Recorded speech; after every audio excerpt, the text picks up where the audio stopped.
제가 돈 내고 예약한 해외여행. 출발 당일 시누이가 제 자리를 뺐더군요. 그러더니 시어머니가 하는 말이 돈만 두고 넌 집에 가. 기가 막혔지만 전 싸우지 않았습니다. 대신 그들이 사는 집을 팔아버리고 친정으로 돌아왔죠. 온 가족을 길바닥에 나앉게 만든 제 복수 이야기 지금 시작합니다. 저는 캐리어를 끌고 인천국제공항 국제선 출발 로비에 서 있었습니다. 핸드폰에 표시된 방콕 날씨는 32도 맑음. 저도 모르게 입꼬리가 올라갔습니다. 지난 반년간 공들여 준비한 계획이 드디어 오늘 실현되는 순간이었죠. 서연아, 멍하니 서서 뭐해? 빨리 가서 짐 붙여야지. 시어머니 김숙자 여사의 목소리가 등 뒤에서 들려왔습니다. 제 생각의 흐름이 끊겼죠. 어머님, 제가 이미 온라인으로 체크인했어요. 우린 VIP 카운터로 바로 가서 짐만 붙이면 돼요. 저는 뒤돌아서며 시어머니께 웃으며 말했습니다. 동시에 그 옆에 서 있는 남편, 박민준을 힐끗 쳐다봤죠. 박민준은 고개를 숙인 채 핸드폰 게임만 하고 있었습니다. 고개 한번 들지 않더군요. 최근 반년 동안 그는 거의 매일 밤늦게까지 야근을 했고 우리 사이의 대화는 점점 줄어들었습니다. 이번 태국 여행은 우리의 관계를 되돌릴 마지막 희망이었습니다. 이야, 역시 우리 며느리가 꼼꼼해. 시아버지 박대철 씨가 허허 웃으며 말씀하셨습니다. 이번 여행 준비하느라 정말 고생 많았다. 아버님, 뭐료? 제가 해야 할 일인데요. 저는 미소로 답했지만 마음 한구석이 씁쓸했습니다. 지난 5년간 제가 이 집을 위해 한 모든 헌신은 그들 눈에는 그저 당연한 일일 뿐이었으니까요. 저는 가족들을 이끌고 VIP 카운터로 가 모두의 여권을 건넸습니다. 그런데 정보를 확인하던 직원이 갑자기 고개를 들고 제게 물었습니다. 이서연 고객님, 정말 항공권 변경을 원하시는 건가요? 시스템을 보니 조금 전 고객님께서 직접 전화로 좌석을 취소하셨다고 나오는데요. 네? 무슨 말씀이세요? 저는 순간 멍해졌습니다. 전 좌석을 취소한 적이 없는데요. 아, 직원이 난처한 표정을 지었습니다. 하지만 시스템 기록상 30분 전에 고객님 명의로 전화가 와서 가족의 요청으로 비즈니스석을 박미나 고객님께 양도하셨다고. 박미나, 제 혈액이 차갑게 식는 것 같았습니다. 박민준의 여동생이자 단 한 번도 저를 형님으로 대한 적 없는 시누이. 그럴 리가 없어요. 제 목소리가 떨리기 시작했습니다. 항공권은 제가 제 돈으로 산 거예요.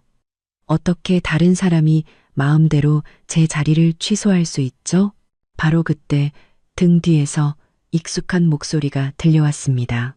형님, 뭘 그렇게 놀라세요? 그 전화 제가 했어요. 저는 휙 돌아봤습니다.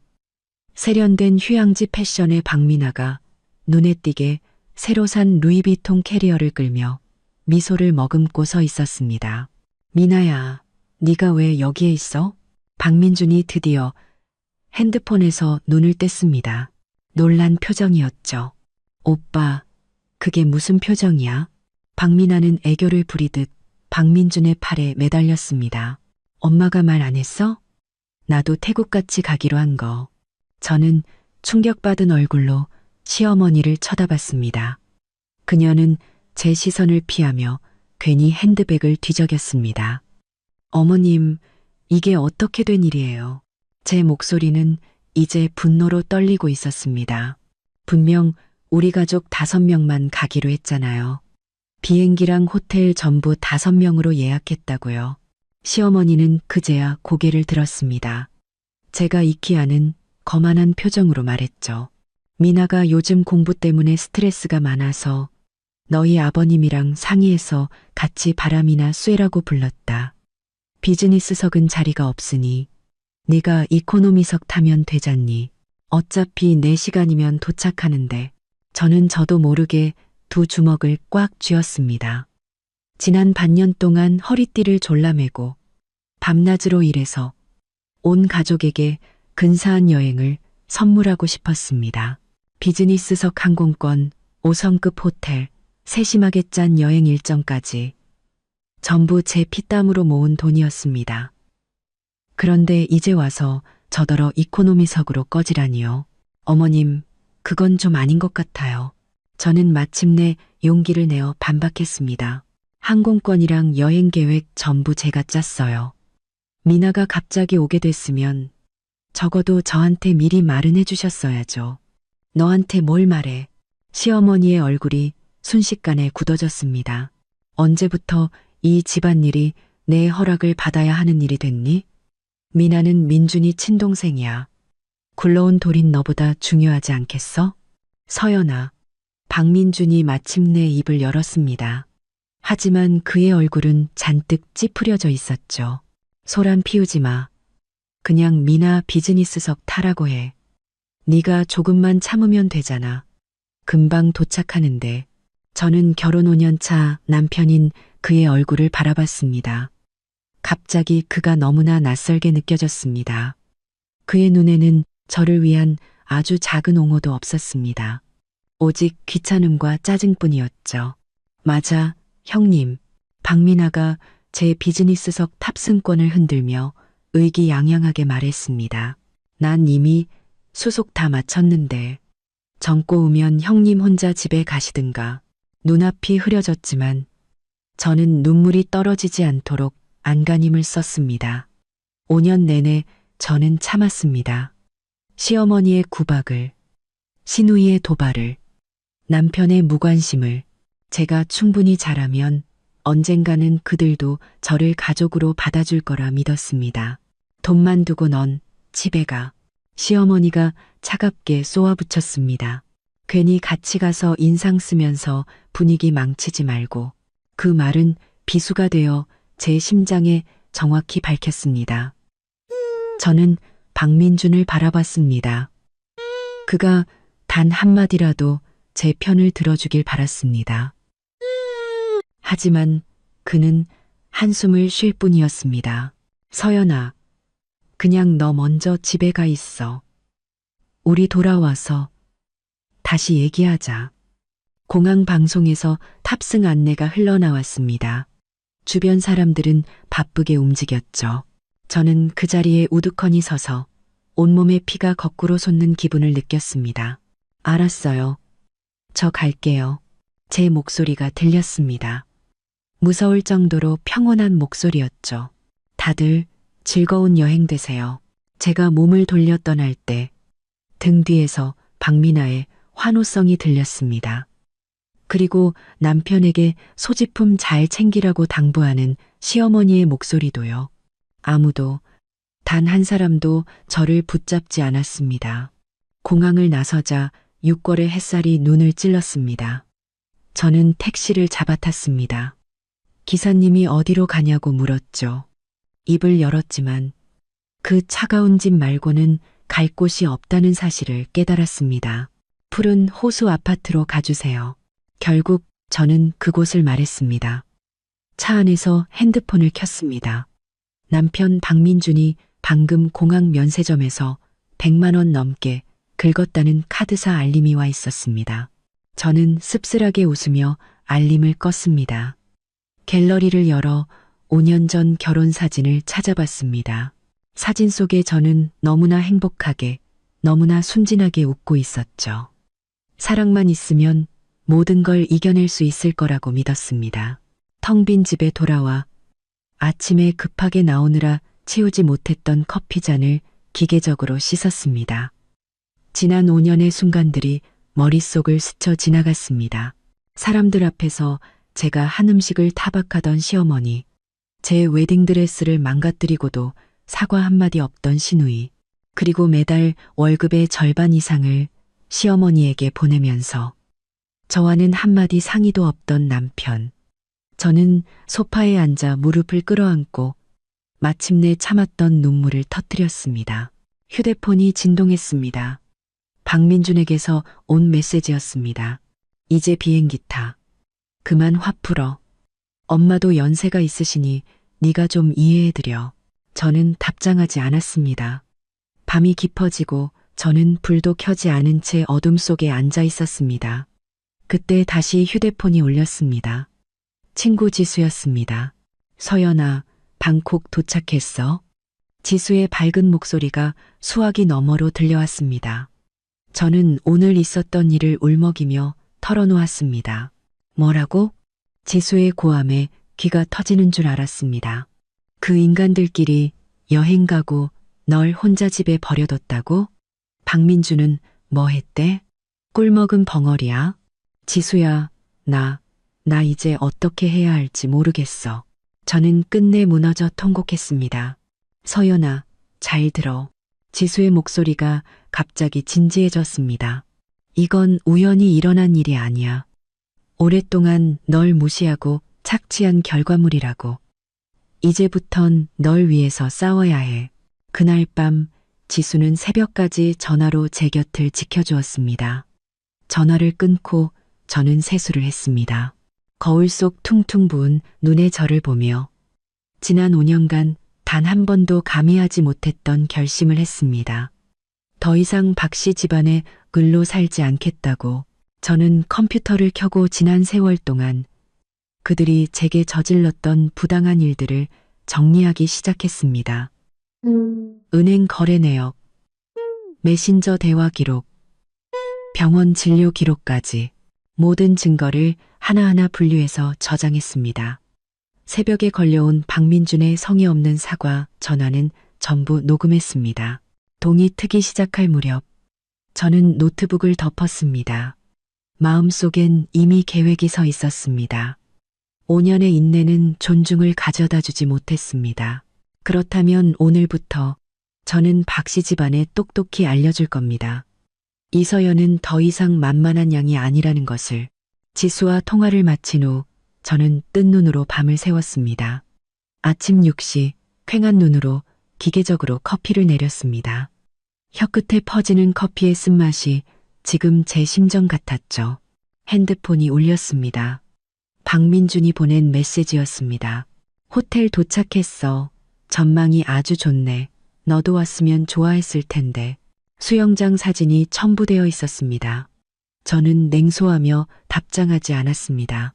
5년 만에 처음으로 저는 모든 게 괜찮은 척하고 싶지 않았습니다. 곧이어 지수의 음성 메시지가 도착했습니다. 10분 뒤에 너희 집 도착. 아침이랑 노트북 챙겨갈게. 오늘 우리 확실히 정리해야 할 게 있어. 초인종이 울렸을 때 저는 은행 앱을 멍하니 보고 있었습니다. 지수가 씩씩하게 들어오며 제 손에 샌드위치와 두유를 쥐어주었습니다. 일단 먹어. 그리고 할 얘기가 있어. 그녀는 노트북을 켜며 심각한 표정을 지었습니다. 어젯밤에 내 얘기 듣고 아무리 생각해도 이상해서. 내 남자친구 은행 다니는 거 알지? 걔한테 부탁해서 뭘 좀 알아봤어. 저는 저도 모르게 두유팩을 꽉 쥐었습니다. 뭘 알아봤는데? 박민준 계좌 거래 내역. 지수가 노트북 화면을 제 쪽으로 돌렸습니다. 최근 반년 동안 매달 김숙자 씨한테 고정적으로 돈을 보냈더라. 적게는 200만 원에서 많게는 500만 원까지. 화면에 가득한 이체 기록을 보자 위가 뒤틀리는 것 같았습니다. 그 돈은 거의 그의 월급 절반에 해당하는 금액이었습니다. 우리는 아직 집 대출금 때문에 허리띠를 졸라매고 있었는데 말이죠. 이게 다가 아니야. 지수가 다른 파일을 열었습니다. 이것 봐. 지난달에 4천만 원을 이체했어. 저교란에는 미나 유학 보증금이라고 쓰여 있고. 유학? 저는 고개를 번쩍 들었습니다. 박미나가 유학을 간다고? 난 전혀 몰랐는데. 뻔하지. 너희 집 중대사는 너한테 알릴 필요가 없으셨던 거겠지. 지수가 비꼬듯 말했습니다. 서연아, 이제 정신 차려야 해. 박씨 집안은 애초에 널 가족으로 생각한 적이 없어. 저는 샌드위치를 기계적으로 씹었지만 아무 맛도 느껴지지 않았습니다. 지수의 말은 날카로운 칼이 되어 제가 애써 외면하던 현실을 갈라버렸습니다. 증거가 더 필요해. 마침내 제가 입을 열었습니다. 목소리가 쉬어 있었죠. 이미 내 사촌 언니 이서진 변호사한테 연락해뒀어. 이혼 전문 변호사야. 오늘 오후 3시에 만나기로 했어. 지수가 제 손을 꽉 잡아주었습니다. 서진 언니의 법률사무소는 서울 중심가 최고급 오피스 빌딩에 있었습니다. 언니를 처음 본 순간 저는 그 강렬한 기운에 압도당했습니다. 몸에 딱 맞는 정장, 흐트러짐 없는 머리, 날카로운 눈빛까지. 상황은 대충 들었어. 언니가 제게 차를 건네며 말했습니다. 지금부터 내가 몇 가지 질문을 할 거야. 감정은 빼고 사실만 대답해. 이후 2시간 동안 저는 마치 수술대 위에 오른 것처럼 지난 5년의 결혼 생활을 낱낱이 털어놓았습니다. 서진 언니의 질문은 정확하고 냉철했습니다. 집 살 때 계약금 비율은? 대출금은 누가 갚았지? 생활비 분담은 어떻게 했고? 남편이 가족에게 돈을 보낼 때 당신과 상의했나? 제가 작년에 시어머니가 아프셔서 우리가 병원비 1,500만 원을 대신 내드렸지만 한 푼도 돌려받지 못했다고 말했을 때 언니는 서류 위에 펜으로 굵은 선을 그었습니다. 전형적인 부부, 공동재산 빼돌리기네. 그녀가 차갑게 웃었습니다. 당신 말에 따르면 지난 5년간 박민준이 자기 가족에게 보낸 돈만 최소 1억 2천만 원이야. 그 4천만 원짜리 유학 보증금은 빼고도. 저는 어떻게 해야 하죠? 저는 불안하게 손가락을 꼼지락거렸습니다. 서진 언니가 제게 목록 하나를 내밀었습니다. 첫째, 찾을 수 있는 모든 재정 관련 증거를 모아. 둘째, 그들이 당신에게 가한 모든 정신적 압박과 언행을 기록해. 마지막으로 절대 그들이 눈치채게 해선 안 돼. 사무실을 나설 때 제 가방에는 소형 녹음기가 하나 더 들어 있었습니다. 이번엔 정말 독하게 마음먹어야 해. 널 위해서. 지수가 제 어깨를 꽉 감싸주었습니다. 집에 돌아오자마자 저는 행동에 나섰습니다. 결혼 이후에 모든 은행 거래 내역, 대출 계약서, 쇼핑 영수증을 전부 꺼냈습니다.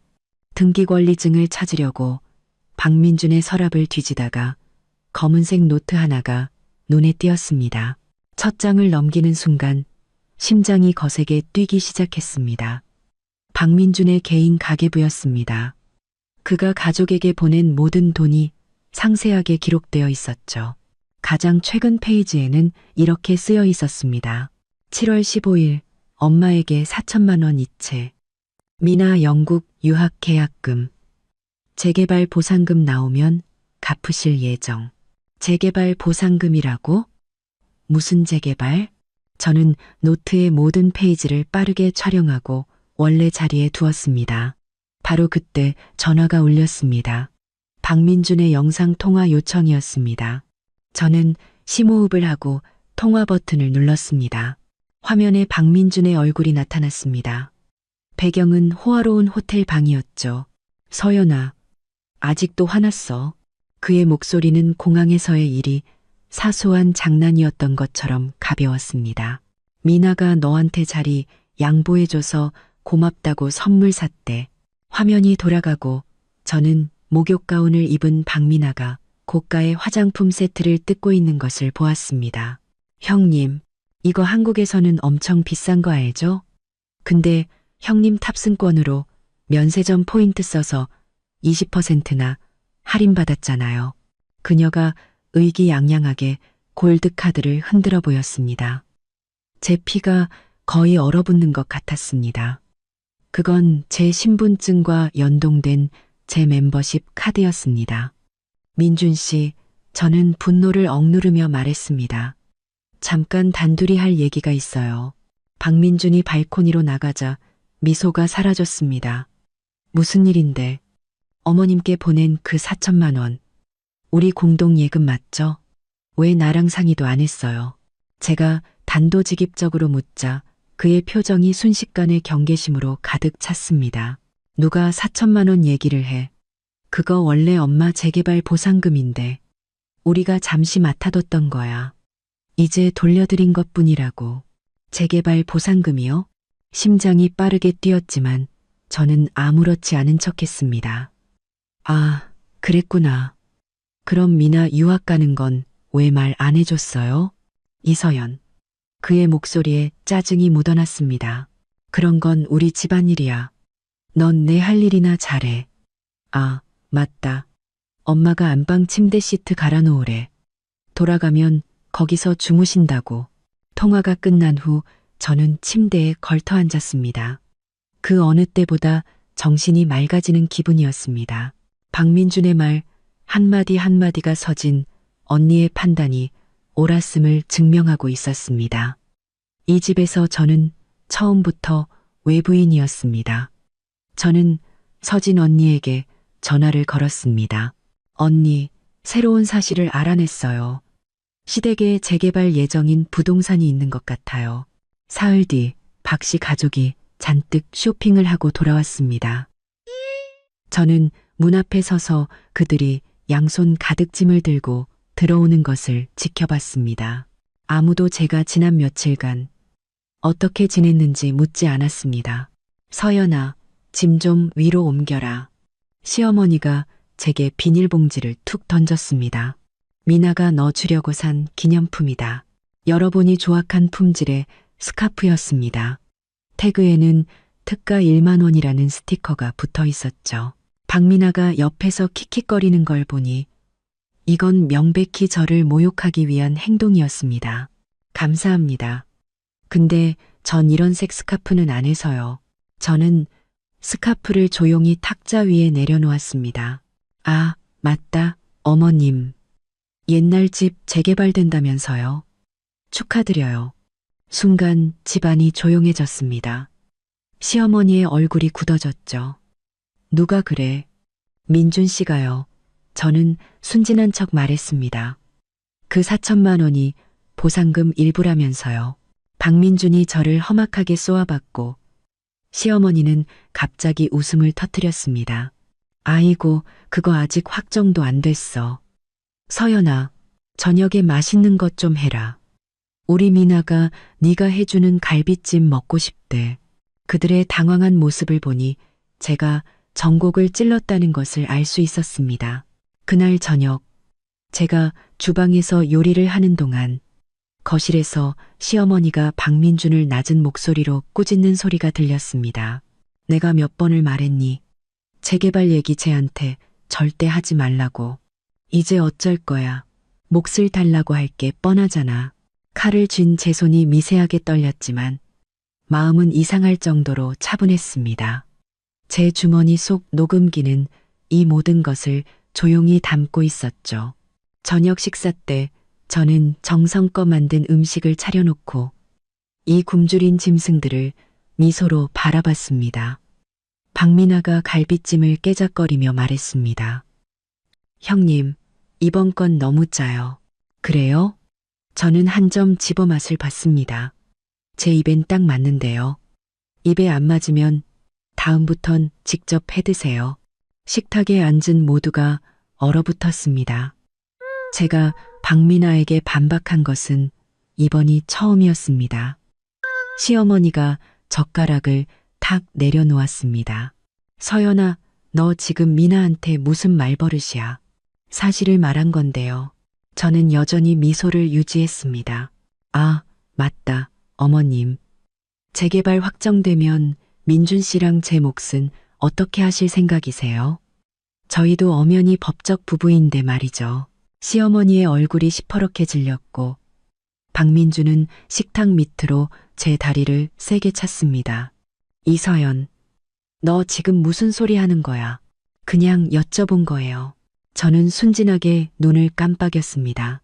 법적으로 혼인 후 재산은 공동 소유잖아요. 그렇죠? 그날 저녁 식사는 어색한 분위기 속에서 끝났습니다. 침실로 돌아오자 박민준이 제 손목을 거칠게 붙잡았습니다. 너 오늘 왜 그래? 재개발 얘기 다시는 꺼내지 마. 그건 부모님 재산이야. 우리랑 상관없어. 아파요. 제가 차갑게 말하자 그가 손을 놓았습니다. 저는 그의 눈에서 스쳐 지나가는 죄책감을 보았습니다. 서연아, 그의 목소리가 부드러워졌습니다. 우리 집 사정이 좀 복잡해서 그래.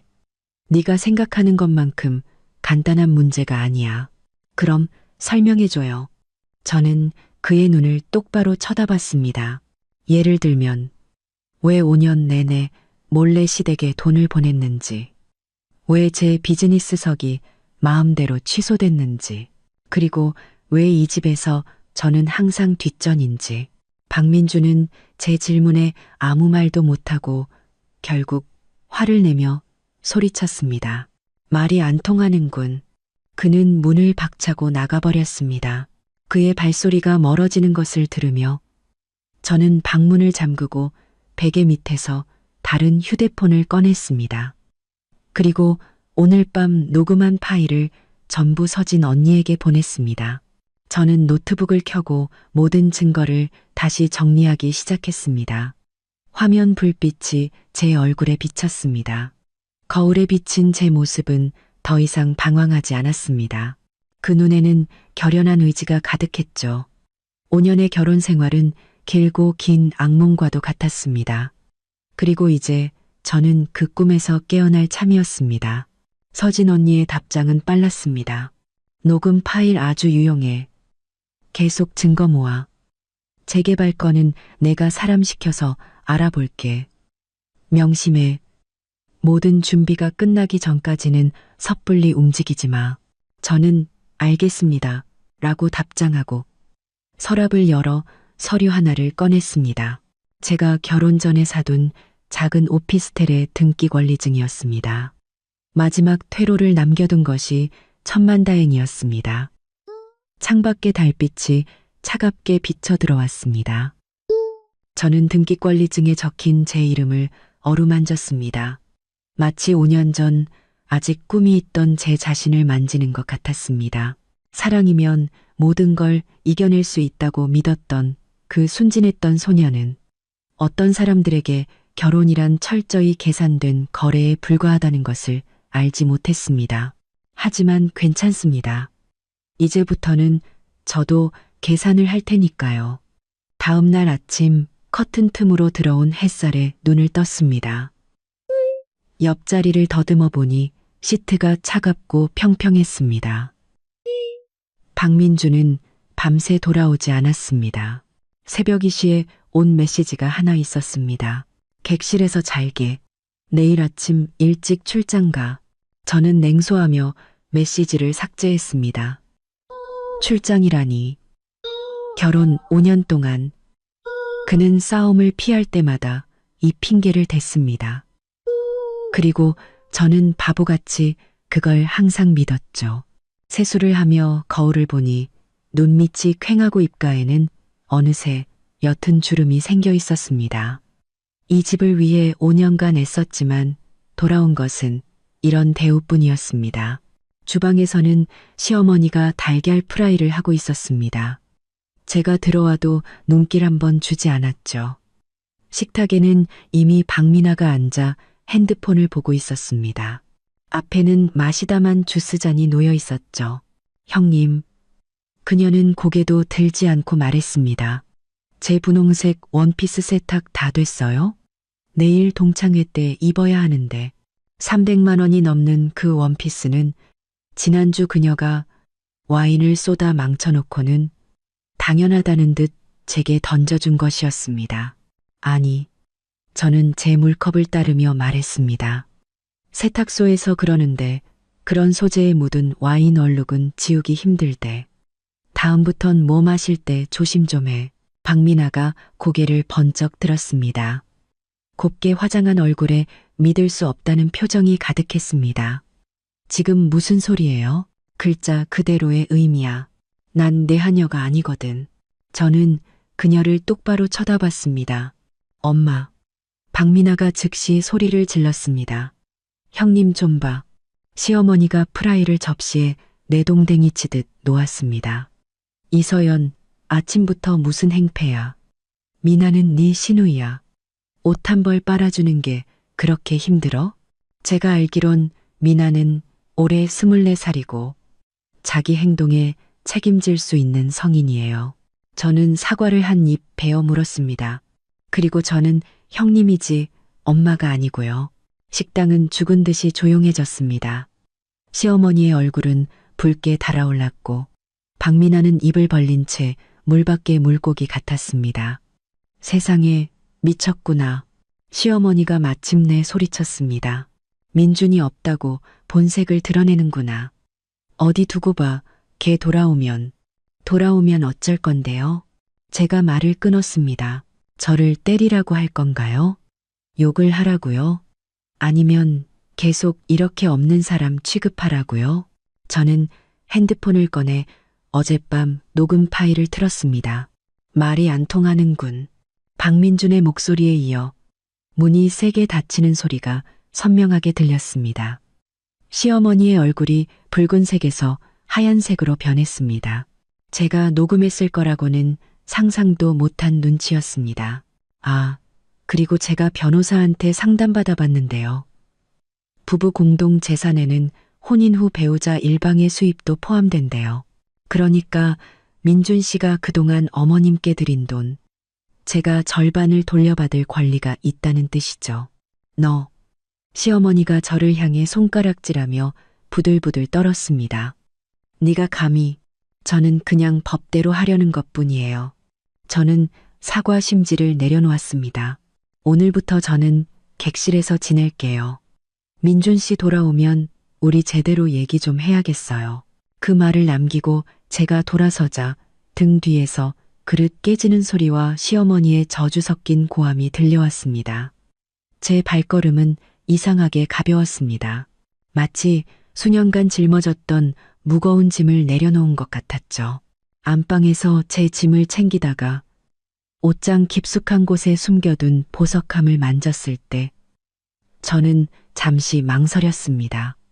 돌아가신 할머니가 남겨주신 유일한 유품이었습니다. 상자를 여는 순간 심장이 쿵 내려앉았습니다. 값비싼 옥 목걸이가 사라지고 없었습니다. 저는 즉시 박민준에게 전화를 걸었습니다. 한참 만에 그가 전화를 받았습니다. 배경소음이 시끄러운 걸 보니 공항은 아닌 것 같았습니다. 할머니 목걸이 어디 있어요? 저는 단도직입적으로 물었습니다. 무슨 목걸이? 그의 목소리에는 명백히 당황한 기색이 서려 있었습니다. 모르는 척하지 말아요. 제 보석함에 있던 옥 목걸이요. 전화기 너머로 몇 초간 침묵이 흘렀습니다. 아, 그거 미나가 지난주 졸업식 때 빌려갔는데 아직 안 돌려줬나 보네. 제 손톱이 손바닥을 깊게 파고들었습니다. 그건 우리 집안 갑오예요. 누가 함부로 만지라고 했어요? 서연아, 뭘 그런 걸로 그래. 목걸이 하나 가지고. 미나는 네 동생이잖아. 내 동생 아니에요. 저는 거의 소리를 질렀습니다. 그건 할머니 유품이라고요. 오늘 퇴근 전까지 목걸이가 제 보석함에 돌아와 있지 않으면 경찰에 신고할 거예요. 전화를 끊고 저는 온몸을 떨었습니다. 너무했습니다. 그들은 정말 저를 아무렇게나 짓밟아도 된다고 생각하는 것 같았습니다. 핸드폰이 진동했습니다. 서진 언니에게서 온 메시지였습니다. 알아냈어. 시댁 옛날 집 재개발 구역에 포함된 거 맞아. 예상, 보상금 최소 10억. 근데 소유권이 복잡해서 모든 상속인이 동의해야 수령 가능해. 저는 눈이 번쩍 뜨였습니다. 상속인의 배우자도 포함돼요? 아니, 하지만 혼인 기간 동안의 가치 상승분은 부부 공동재산으로 인정돼. 더 중요한 것은 서진 언니가 보낸 다음 메시지였습니다. 그 내용은 제 피를 끓게 만들었죠. 박민준 명의의 혼전재산인 아파트, 거기도 재개발 구역에 포함돼. 그리고 결혼 후에 너희가 대출금 일부를 같이 갚았지. 그 말은 즉 그 아파트가 박민준의 혼전 재산이라 해도 제가 혼인 기간 동안 함께 갚은 대출금과 그에 따른 가치 상승분에 대한 권리를 주장할 수 있다는 뜻이었습니다. 게다가 서진 언니는 또 다른 폭탄을 터뜨렸습니다.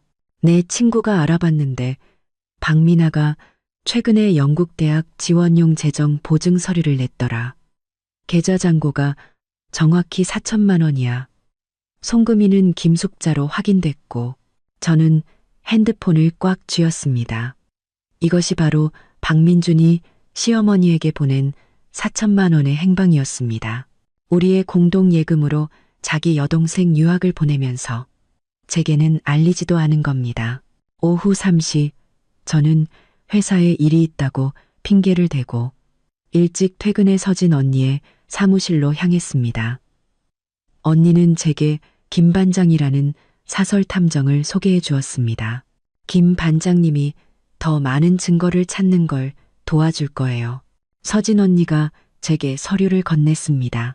이건 현재까지 정리된 재산 목록이야. 빠진 게 있는지 한번 봐. 저는 서류를 꼼꼼히 살폈습니다. 놀랍게도 언니는 박씨 집안의 가장 은밀한 자산까지 파헤쳐 놓았습니다. 시어머니 명의의 상가 2채, 시아버지가 지분을 가진 작은 회사, 심지어 박민준이 몰래 박민아에게 사준 오피스텔까지. 이건 어떻게 다 알아내신 거예요? 제가 놀라서 묻자 김 반장님이 웃으며 말했습니다. 박민아 씨가 SNS 중독이더군요. 인스타그램에 오피스텔 열쇠 사진을 올리면서 오빠가 사준 내 인생 첫집, 고마워라고 친절하게 써놨더라고요. 가슴이 찔리는 듯 아팠습니다. 우리는 결혼할 때 월세방에서 시작했는데 그는 여동생에게 오피스텔을 사주다니요. 속상해하지 마. 서진 언니가 제 손을 토닥였습니다. 이 모든 게 이혼 소송에서 너한테 유리한 증거가 될 거야. 이제 완벽한 계획을 세워야 해. 이후 2시간 동안 우리는 모든 단계를 세밀하게 계획했습니다. 김 반장님은 박민준을 추적하며 그의 실제 수입과 자산을 파악하고 서진 언니는 소송 서류를 준비하기로 했습니다. 그리고 저는 집에서 계속 증거를 모아야 했습니다. 특히 재개발과 관련된 부분을요. 명심해 떠나기 전 언니가 당부했습니다. 모든 준비가 끝나기 전까지는 절대 그들이 눈치채게 해선 안 돼. 집에 돌아오니 옥 목걸이는 보석함에 돌아와 있었습니다. 하지만 잠금 장치 부분이 눈에 띄게 망가져 있었죠. 저는 분노를 억누르고 사진을 찍어 증거를 남긴 뒤 보석 감정사에게 감정을 예약했습니다. 저녁 식사 때 저는 일이 바쁘다는 핑계로 객실에서 배달 음식을 시켜 먹었습니다. 박민준에게서 프로젝트가 연기되어 일주일 더 출장을 가야 한다는 메시지가 왔습니다. 하지만 김 반장님이 방금 보내온 사진에는 그가 서울 시내의 한 고급 호텔에서 체크인하는 모습이 찍혀 있었습니다. 저는 사진을 저장하고 계속 증거를 정리했습니다. 깊은 밤, 김 반장님에게서 파일 하나를 받았습니다. 파일을 열어본 저는 숨을 죽였습니다. 박민준의 최근 3년간 실제 소득 증명서였습니다. 제가 알고 있던 것보다 거의 2배나 높은 금액이었죠.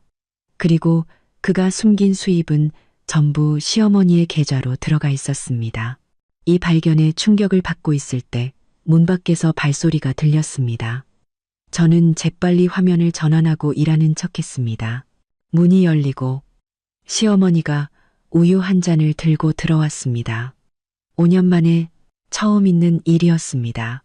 서연아, 아직도 안 자고 있었니? 그녀의 목소리는 거짓 온정으로 가득했습니다. 무슨 일이세요, 어머님? 저는 경계하며 조용히 녹음기 버튼을 눌렀습니다. 아니, 그 재개발 말이다. 그녀는 우유를 내려놓으며 시선을 피했습니다. 민준이가 너한테 제대로 설명했니? 그거 다 걔네 아버님 쪽 조상 땅이라. 너희 부부랑은 상관없는 돈이야. 저는 속으로 비웃으며 겉으로는 순진한 척했습니다. 그래요? 근데 민준 씨 말로는 걔가 뭘 알겠니? 시어머니가 급히 말을 끊었습니다. 이게 아주 복잡하거든. 그녀가 가까이 다가오자 짙은 향수 냄새에 머리가 어지러웠습니다. 서연아, 우린 한 가족이잖니. 뭘 그렇게 따지고 그러니. 우리 미나 곧 유학 가야 해서 집안에 돈 들어갈 때도 많고. 저는 그녀의 연기를 보며 이 우유 한 잔의 의도를 깨달았습니다. 저를 떠보면서 감정에 호소하려는 것이었죠. 어머님, 저 다 이해해요. 저는 고분고분한 척 고개를 끄덕였습니다. 민준 씨만 저한테 잘해주면 돈은 상관없어요. 시어머니는 눈에 띄게 안심하며 얼굴에 주름을 폈습니다. 그래, 그래야지. 우리 서연이가 제일 착해. 어서 우유 마시고 일찍 자거라. 여자는 밤새우면 늙어. 그녀가 나간 후 저는 우유를 그대로 변기에 쏟아부었습니다. 그 안에 뭘 탔을지 알 수 없는 일이었으니까요. 다음 날 아침 저는 가족들이 일어나기 전에 집을 나섰습니다. 카페에서 지수를 만나 최근의 발견들을 털어놓았습니다. 세상에 완전 거머리 가족이네. 그래서 이제 어쩔 거야? 증거를 충분히 모아서 한 방에 끝낼 거야. 저는 커피를 저으며 말했습니다. 서연아, 혹시라도 그들이 진심으로 뉘우치면 그럴 리 없어. 저는 지수의 말을 끊고 어젯밤 녹음 파일을 틀었습니다.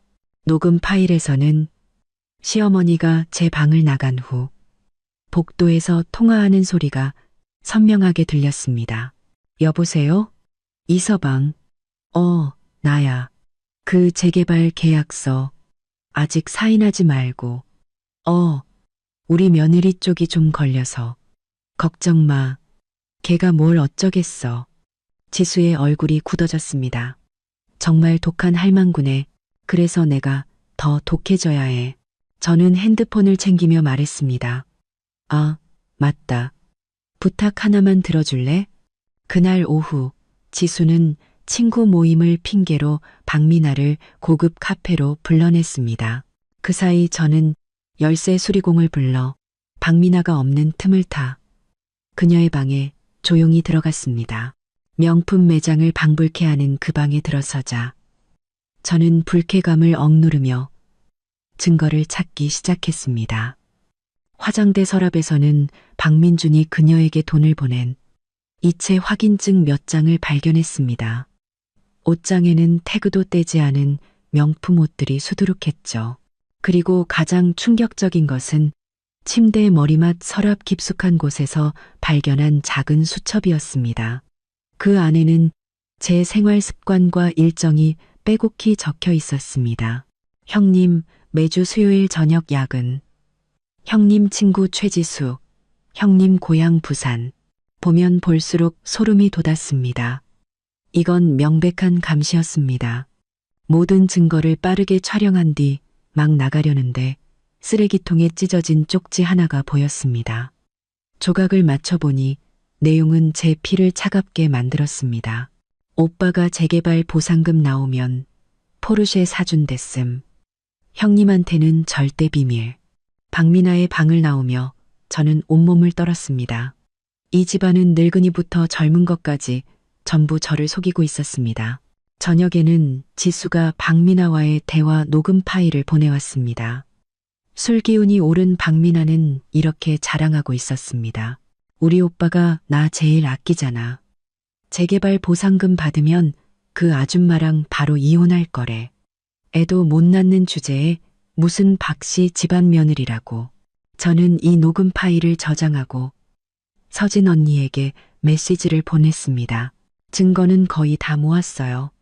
저 이제 집에서 나가려고요. 서진 언니는 곧바로 답장했습니다. 며칠만 더 참아. 김 반장님이 박민준 호텔 출입 기록 완전한 거 확보할 때까지만. 그리고 정말 그 집에서 나올 거야? 저는 핸드폰을 보며 천천히 타자를 쳤습니다. 더 큰 그림을 위해서요. 저들이 방심하게 만들어서 더 많은 증거를 잡아야죠. 메시지를 보내고 저는 오랜만에 SNS에 로그인했습니다. 5년 전 결혼식 때 올렸던 사진 밑에 박미나의 댓글이 선명하게 남아 있었습니다. 오빠 결혼 축하해. 근데 오빠는 더 좋은 사람 만날 수 있었는데. 메롱, 이모티콘. 그때는 그냥 철없는 동생의 장난이라고 생각했습니다.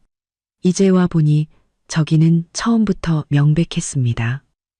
저는 노트북을 덮고 창가로 다가갔습니다. 밤은 칠흑 같았고 멀리 도시의 불빛이 반짝였습니다. 이 도시에는 저처럼 겉보기엔 완벽한 결혼 생활 속에서 조금씩 자신을 잃어가는 여자들이 얼마나 많을까요? 하지만 저는 이제 다릅니다. 오늘부터 제가 되찾아야 할 것은 재산뿐만이 아닙니다. 이 5년의 결혼 생활에 묻혀버렸던 진짜 제 자신입니다. 일주일간의 별거 아닌 별거 생활로 박씨 집안의 분위기는 기묘하게 긴장되어 있었습니다. 저는 매일 아침 일찍 나가 밤늦게 돌아오며 그들과의 접촉을 최소화했습니다. 박민준이 소위 출장에서 돌아온 후 그는 안방으로 돌아오려 했지만 제가 잠자리가 예민해졌다는 핑계로 거절했습니다. 서연아, 우리 얘기 좀 해. 토요일 아침 박민준이 객실 문을 막아섰습니다. 눈밑이 퀭했죠. 저는 손에 들고 있던 서류를 덮었습니다. 김 반장님이 방금 보내준 박민준의 호텔 객실 이용 내역이었습니다. 지난 1년간 무려 12번 모두 소위 야근이나 출장을 핑계댄 날들이었죠. 무슨 얘기요? 저는 주머니 속 녹음기 버튼을 누르며 차분하게 물었습니다. 우리 계속 이렇게 지낼 순 없잖아. 그는 손을 비비며 시선을 피했습니다. 엄마가 너 며칠째 밥도 제대로 안 먹는다던데. 저는 웃음이 터질 뻔했습니다. 이제 와서 제 걱정을 하다니. 전 괜찮아요. 그냥 일이 좀 바빠서. 박민주는 심호흡을 하더니 갑자기 제 앞에 무릎을 꿇었습니다. 서연아, 내가 잘못했어. 그날 공항에서 너한테 그러면 안 됐어. 그의 서투른 연기를 보니 속이 울렁거렸습니다. 녹음 파일과 사진 증거만 없었다면 그의 뉘우침을 믿을 뻔했습니다. 일어나요. 이러지 마세요. 저는 마음이 약해진 척하며 그를 일으켰습니다. 저도 잘못한 거 있어요. 너무 충동적이었어요. 박민준의 눈이 빛났습니다. 그는 즉시 제 말을 타고 올랐죠. 그럼 우리 화해하는 거지? 엄마가 오늘 저녁에 네가 좋아하는 닭볶음탕 해주신대. 좋아요. 저는 미소 지으며 고개를 끄덕였습니다. 근데 오늘 지수랑 약속이 있어서 저녁 늦게 들어갈 것 같아요. 그는 기뻐하며 저를 덥석 껴안았습니다. 정말 다행이다. 엄마한테 바로 말씀드릴게. 그가 신나서 떠난 후 저는 즉시 김 반장님에게 메시지를 보냈습니다. 그들이 움직이기 시작했어요. 오늘 밤 저희 집에서 뭔가 일이 벌어질 거예요. 김 반장님은 답장했습니다. 장비 준비 완료. 초소형 카메라랑 녹음기. 가방에 넣어뒀습니다. 조심하세요. 저는 옷장을 열어 미리 준비해둔 선물을 꺼냈습니다. 시어머니가 예전에 마음에 들어했던 명품 스카프였습니다. 연기를 하고 싶다고? 내가 당신들보다 한 수 위야. 오후에 저는 일부러 일찍 집에 들어갔습니다. 예상대로 주방에서 시어머니와 박민준이 소곤거리는 소리가 들렸습니다. 걔가 정말 넘어왔다고? 시어머니의 목소리에는 의심이 가득했습니다. 응. 내가 좋은 말 몇 마디 해주니까 바로 마음 풀리던데. 여자들이 다 그렇지, 뭐. 구슬리면 넘어가게 돼 있어. 박민준의 목소리는 경멸로 가득했습니다. 재개발 사무소에서 다음 주 월요일까지 최종 서명하라고 했어. 절대 실수하면 안 된다. 시어머니가 목소리를 낮췄습니다. 돈 들어오면 바로 재 임신시켜. 그럼 나중에 이혼하더라도 재산 많이 못 떼어가. 제 손톱이 손바닥을 깊게 파고들었지만 얼굴에는 평온한 미소를 유지했습니다. 일부러 발소리를 크게 내며 말했죠. 어머님, 민준 씨. 저 왔어요. 주방에서의 대화가 뚝 끊겼습니다. 시어머니가 웃는 얼굴로 저를 맞았습니다. 어이구, 우리 며느리 왔구나. 얼른 손 씻고 밥 먹자. 오늘 다 네가 좋아하는 걸로 차렸어. 식탁에는 산해진미가 가득했습니다. 박미나조차 드물게 제게 미소를 지어 보였습니다. 이 대접은 5년 전 제가 처음 이 집에 인사 왔을 때와 맞먹는 수준이었습니다. 어머님, 이거 받으세요. 저는 스카프를 꺼냈습니다. 지난번 태국 갈 때 같이 못 가서 죄송한 마음에 준비했어요. 시어머니는 선물을 받고 눈을 빛냈습니다. 그녀가 예전에 백화점에서 보고 비싸서 사지 못했던 바로 그 디자인이었습니다. 그녀의 얼굴에 잠시 죄책감이 스쳤지만 곧 탐욕으로 바뀌었습니다. 아이고, 뭘 이런 걸 다 비쌌을 텐데. 아니에요. 어머님 마음에 드시면 됐죠. 저는 착한 며느리처럼 말하며 박민준과 박미나가 승리의 눈빛을 교환하는 것을 놓치지 않았습니다. 저녁 식사는 기묘하게 화기애애한 분위기에서 진행됐습니다. 시어머니는 계속 제게 반찬을 집어주었고 박민주는 우리가 연애할 때의 달콤했던 추억들을 늘어놓았습니다. 대부분 그가 지어낸 이야기였죠. 우리에겐 그럴 만한 추억이 거의 없었으니까요. 아, 맞다. 서연아, 술이 몇 잔 돌자. 시어머니가 갑자기 화제를 바꿨습니다. 지난번에 네가 말했던 그 변호사 친구, 뭐 하는 사람이라고? 올 것이 왔군. 저는 속으로 비웃으며 겉으로는 순진하게 말했습니다. 아, 서진 언니요. 기업 법무팀에 있어요. 왜요? 아니, 그냥 궁금해서. 시어머니는 눈에 띄게 안심했습니다. 민준아, 우리 며느리 국 좀 떠다 줘라. 식사 후 제가 설거지를 하겠다고 나서자 박민준이 주방으로 따라와 등 뒤에서 저를 껴안았습니다. 오늘 밤 안방에서 같이 자면 안 될까? 저는 역겨움을 참으며 그를 살짝 밀어냈습니다. 며칠만 더 시간을 줘요. 마음 좀 추스르게. 아, 맞다. 월요일에 시간 괜찮아요. 나랑 병원 좀 같이 가줘요. 왜? 어디 아파? 그는 즉시 긴장했습니다. 제 걱정이 아니라 자기 계획에 차질이 생길까봐 걱정하는 것이었죠. 그냥 정기 검진이에요. 바쁘면 괜찮아요. 아니, 아니야. 시간 돼. 월요일에 같이 가자. 그는 쾌히 약속했습니다. 완벽해. 저는 속으로 미소 지었습니다. 월요일은 재개발 사무소에서 모든 상속인에게 서명을 요구한 바로 그날이었습니다. 재개발 보상금과 저 사이에서 박민준이 어떤 선택을 할지 궁금해졌습니다.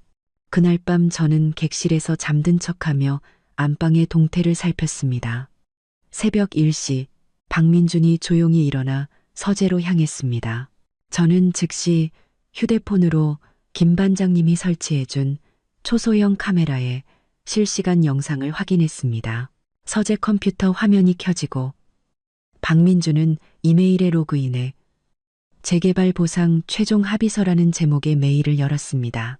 저는 숨을 죽이고 그가 첨부 파일을 다운로드하는 것을 지켜봤습니다.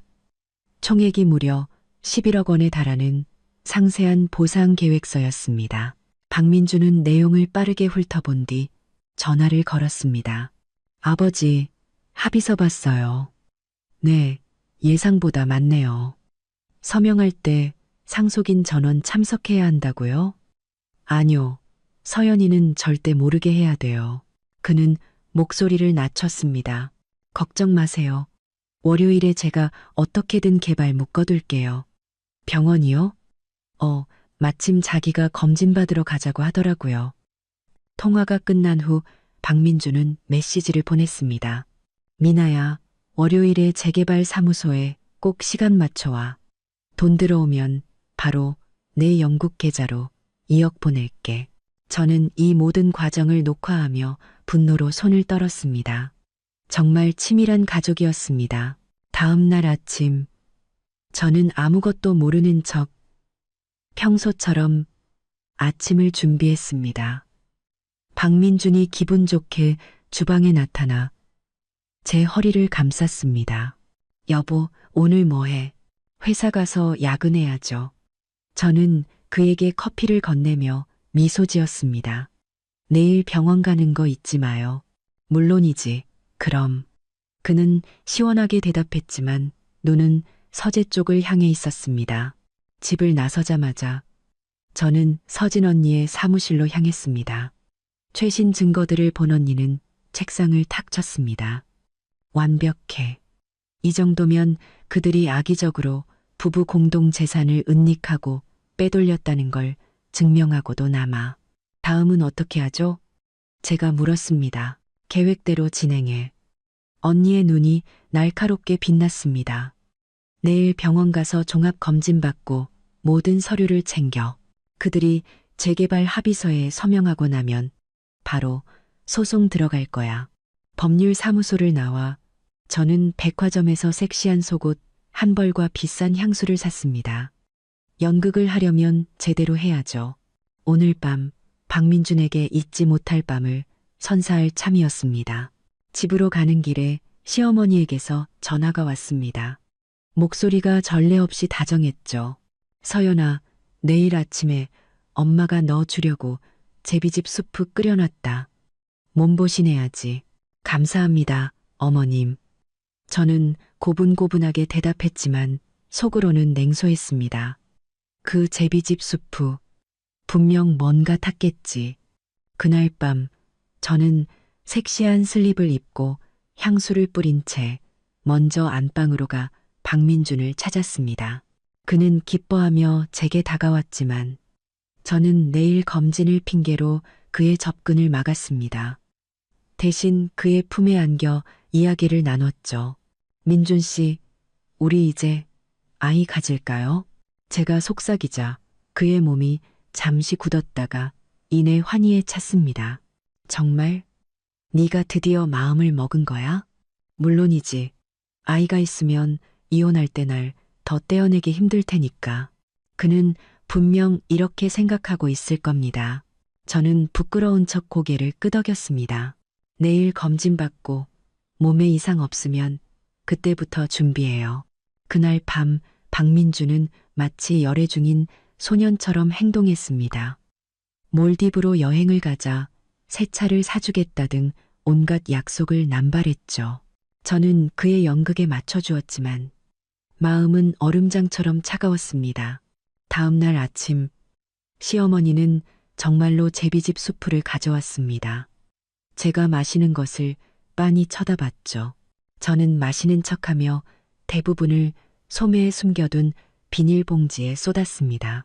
서연아, 엄마가 생각해보니 오늘 병원에 같이 가줘야겠다. 여자가 검진 받으려면 힘들 텐데. 시어머니가 걱정스러운 듯 말했습니다. 아니에요, 어머님. 민준 씨가 같이 가주기로 했어요. 어머님은 집에서 푹 쉬세요. 제가 웃으며 거절하자 박민준이 당황하며 말했습니다. 네, 맞아요, 엄마. 집에서 기다리세요.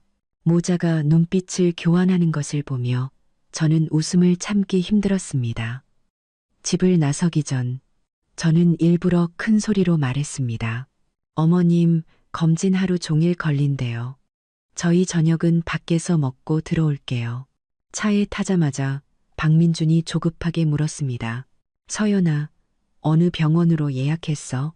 서울대학병원이요. 부인과 종합검진 예약했어요. 아마 대여섯 시간은 걸릴 거예요.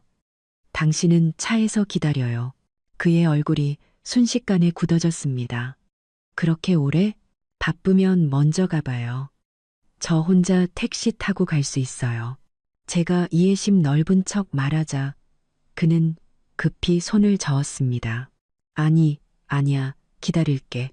그는 그렇게 말하면서도 몰래 시계를 쳐다봤습니다. 재개발 사무소 약속 시간은 오전 10시였습니다. 병원에 도착해서 저는 일부러 천천히 접수하고 줄을 섰습니다. 박민주는 안절부절 못하며 계속 핸드폰을 확인했습니다. 9시 40분 그의 전화가 울렸습니다. 네, 김 부장님. 아, 지금요? 급한 건가요? 알겠습니다. 바로 가겠습니다. 그는 업무 전화를 받은 척 연기했습니다. 서연아, 회사에 급한 일이 생겨서 가봐야 할 것 같아. 그럼요. 다녀오세요. 일이 중요하죠. 제가 흔쾌히 손을 흔들자 그는 구세주를 만난 듯 뒤도 안 돌아보고 달려갔습니다. 제가 진료실에 들어가지도 않고 병원 후문으로 향하는 것은 보지도 못한 채 말이죠. 병원 후문에는 김 반장님의 차가 이미 대기하고 있었습니다. 꽉 잡아요.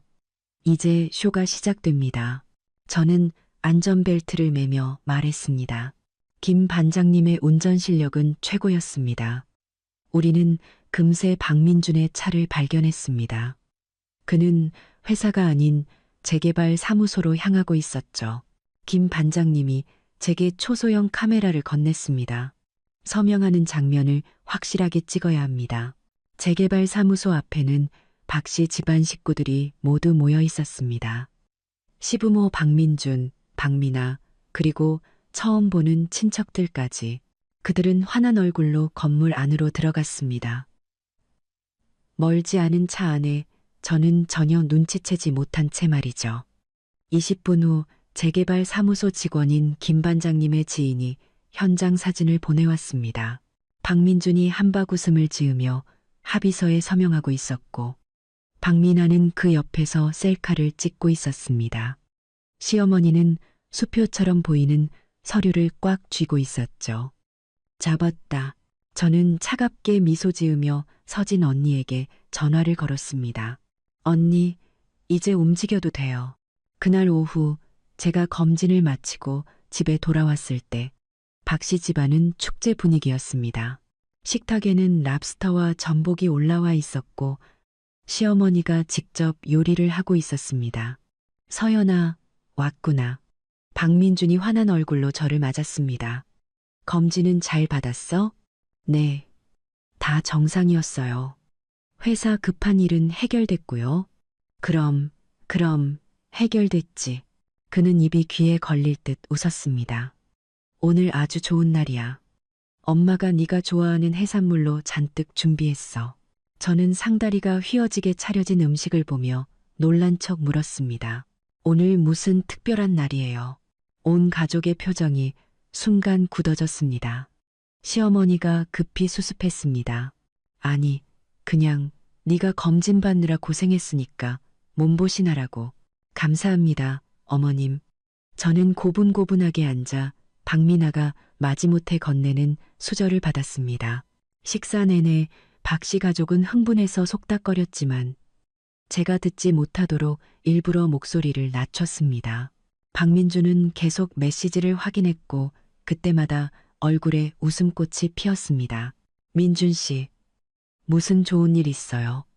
제가 일부러 묻자 그가 당황하며 대답했습니다. 아, 회사 프로젝트가 잘 돼서. 아, 서연아, 우리 다음 주에 정말 몰디브 갈 수 있게 됐어. 내가 휴가 냈어. 저는 웃음이 터질 뻔했습니다. 돈 챙겨서 도망갈 생각이었군요. 정말요? 너무 좋다. 저는 기쁜 척 손뼉을 쳤습니다. 저 내일 당장 수영복 사러 가야겠어요. 저녁 식사 후 제가 설거지를 하겠다고 나서자 박민준이 돕는 척하며 제 귓가에 속삭였습니다. 여보, 내가 500만 원 보내줄게. 내일 쇼핑 실컷 해. 이렇게 많이요? 회사에서 보너스 받았어요? 뭐 그런 셈이지. 아, 맞다. 너 신분증 좀 줘. 비행기표 예약해야 돼. 저는 순순히 신분증을 건넸습니다. 그가 무슨 꿍꿍이인지 이미 알고 있었습니다. 제 명의로 계좌를 터서 자금을 옮기려는 속셈이었죠.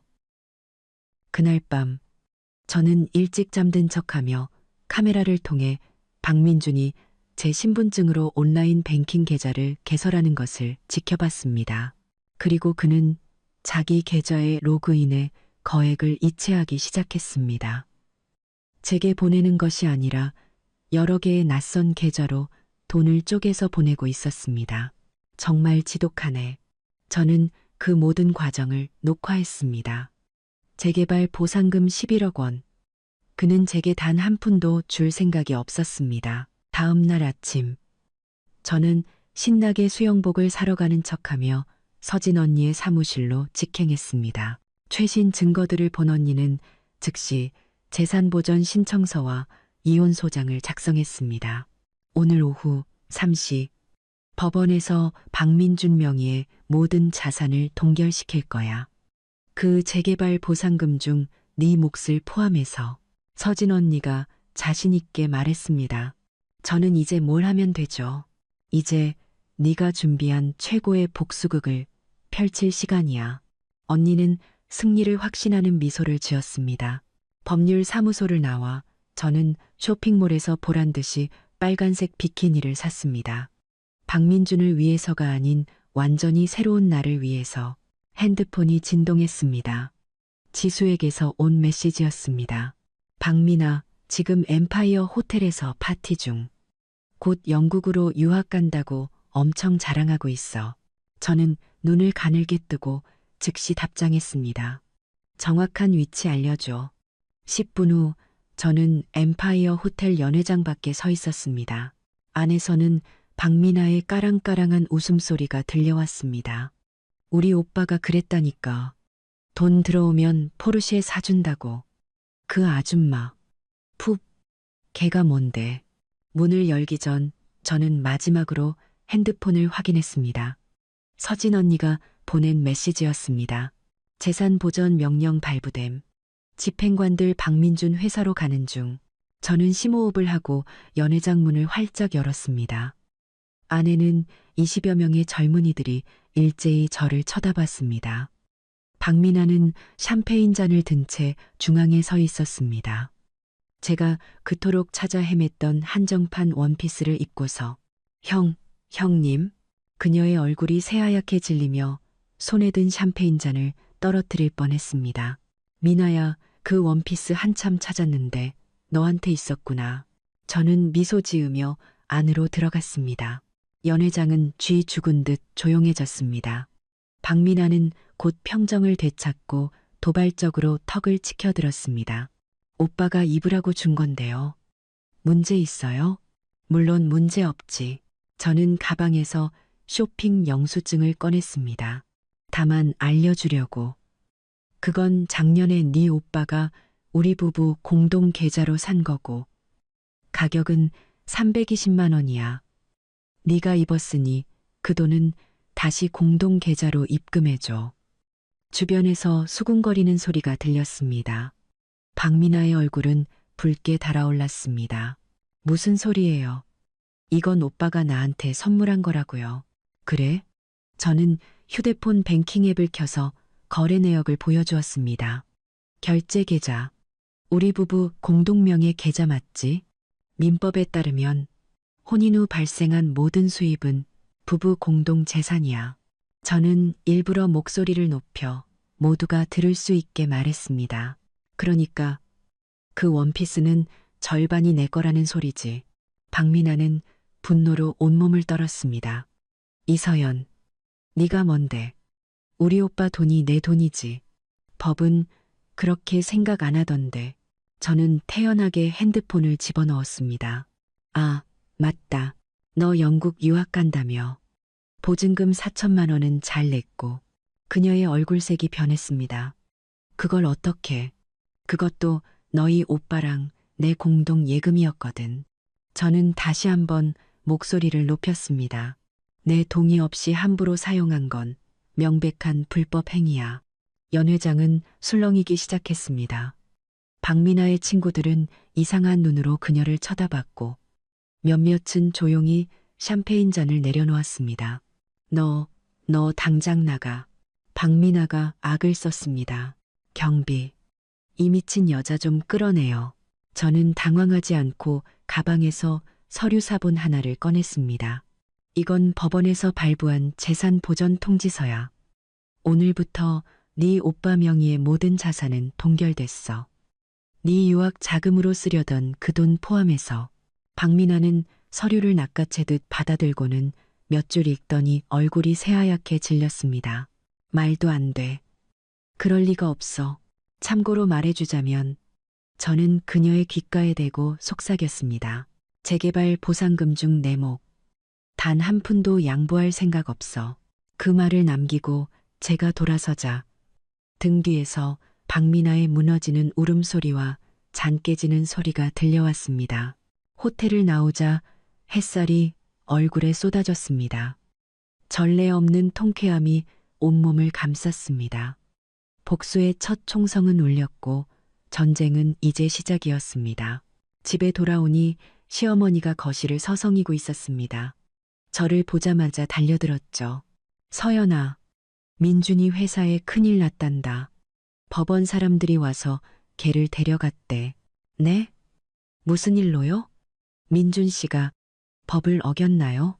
제가 놀란 척 묻자 시어머니가 버럭 소리쳤습니다. 헛소리 마. 그러다 이내 목소리를 낮췄죠. 서연아, 네가 은행에 아는 사람 있지? 빨리 민준이 좀 도와줘. 왜 갑자기 계좌가 동결됐는지 알아봐줘. 저는 속으로 비웃으며 겉으로는 걱정스러운 표정을 지었습니다. 어머님, 너무 걱정 마세요. 제가 친구한테 알아볼게요. 전화를 몇 통 거는 척한 뒤 저는 겁에 질린 목소리로 말했습니다. 어떡해요, 어머님, 민준 씨 부부 공동 재산 빼돌린 혐의로 누가 신고했대요. 법원에서 악의적으로 재산을 은닉하려 했다고 의심하고 있대요. 시어머니는 소파에 주저앉으며 얼굴이 잿빛이 되었습니다. 누가 그런 짓을. 그때 초인종이 울렸습니다.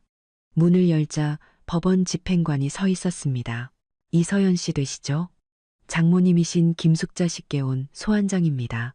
시어머니는 서류를 받아들고 읽더니 그대로 바닥에 쓰러졌습니다. 아들의 재산 은닉을 도운 혐의로 공동 피고가 된 것이었습니다. 어머님, 왜 그러세요?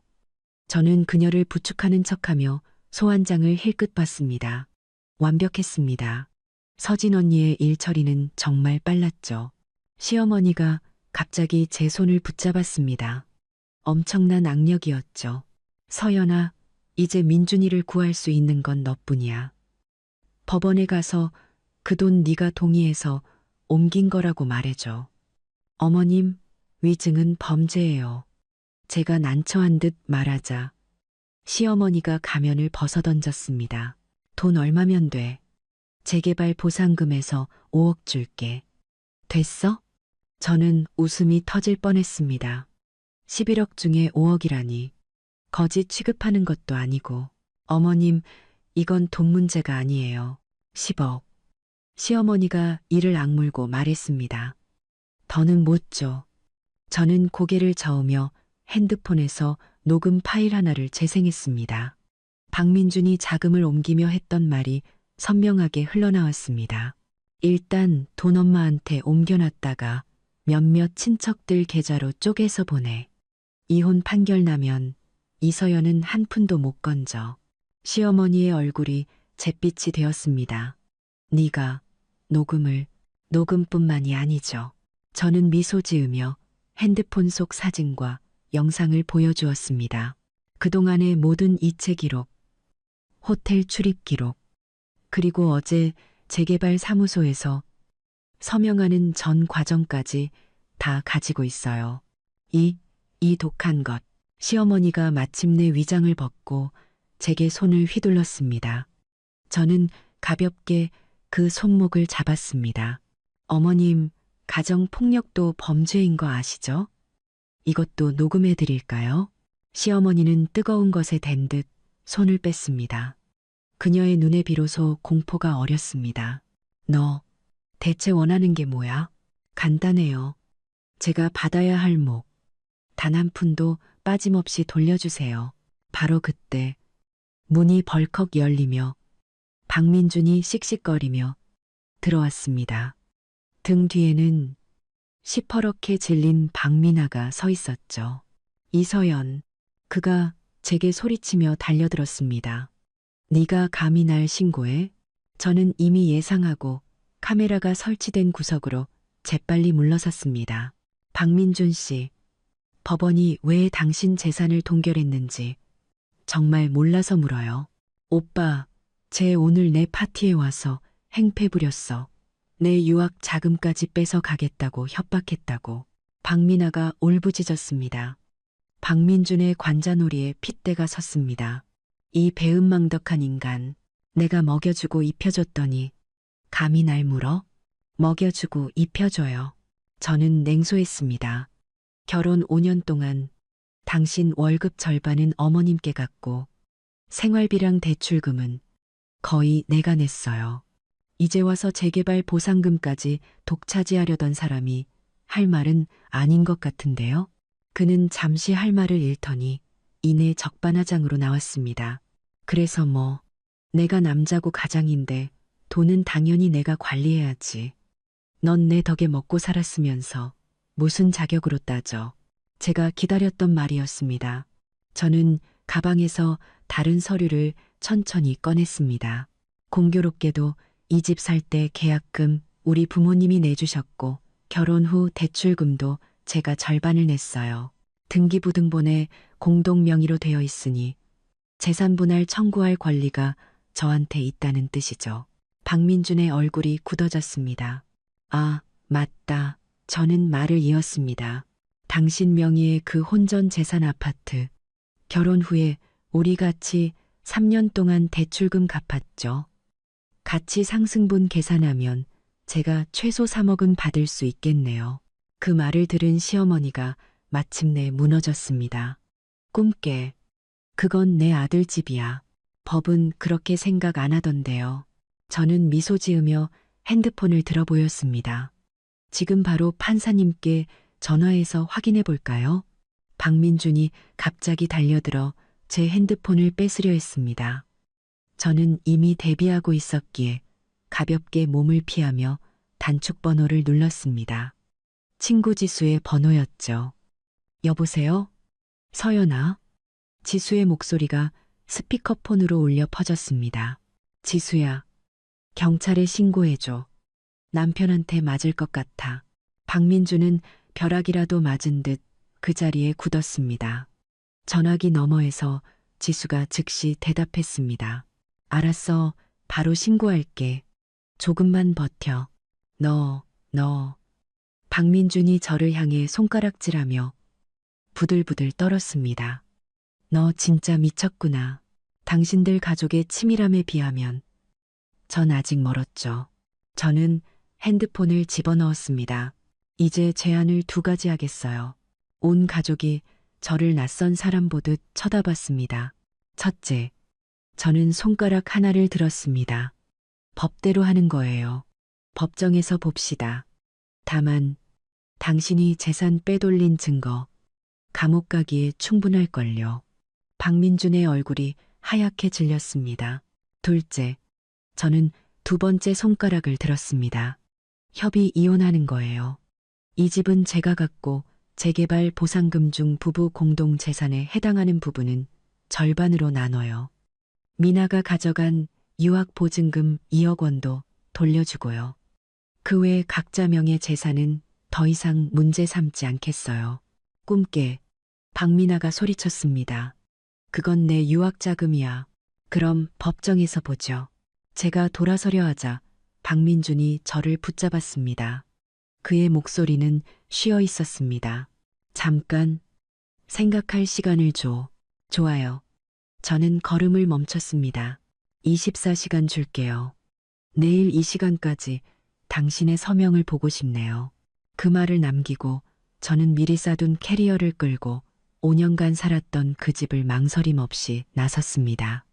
문 밖에는 지수와 김 반장님의 차가 이미 대기하고 있었습니다. 완전 멋있었어. 지수가 저를 덥석 껴안았습니다. 아까 엠파이어 호텔 일도 들었어. 박민아, 지금 친구들 사이에서 완전 웃음거리 됐대. 김 반장님이 제게 서류를 건넸습니다. 최신 정보입니다. 박민준 명의의 모든 은행 계좌가 동결됐습니다. 재개발 보상금 포함해서요. 저는 긴 한숨을 내쉬며 차 시트에 기댔습니다. 이제 시작일 뿐이었습니다. 그날 밤 저는 결혼 전에 사둔 오피스텔에서 지냈습니다. 박민준의 말을 듣고 팔지 않은 것이 천만다행이었죠. 핸드폰은 박민준과 시어머니의 부재중 전화로 쉴 새 없이 울렸지만 저는 무시하고 서진 언니에게만 메시지를 보냈습니다. 모든 게 계획대로 진행되고 있어요. 새벽 2시 핸드폰이 다시 울렸습니다. 모르는 번호였습니다. 여보세요? 형님, 박민아의 울음 섞인 목소리였습니다. 제발 우리 오빠 좀 봐주세요. 그 돈 없으면 저 영국 못 가요. 저는 냉소했습니다. 박민아, 너 24살이지 4살이 아니야. 유학 가고 싶으면 네가 벌어서 가. 너. 그녀가 바로 본색을 드러냈습니다. 이서연, 너 잘난 척하지 마. 우리 오빠가 그랬어. 소송으로 질질 끌어서 너 진 빠지게 만들 거라고. 마음대로 해요. 저는 가볍게 응수했습니다. 다만 악의적으로 이혼 소송을 지연시키는 것도 위법 행위라는 건 알아둬요. 난 당신들이랑 놀아줄 시간과 증거 아주 많거든.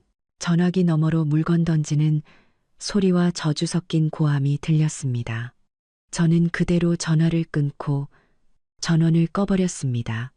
그리고 아주 오랜만에 단잠을 잤습니다. 다음 날 아침 휴대폰을 켜자 수십 개의 메시지와 부재중 전화가 쏟아졌습니다.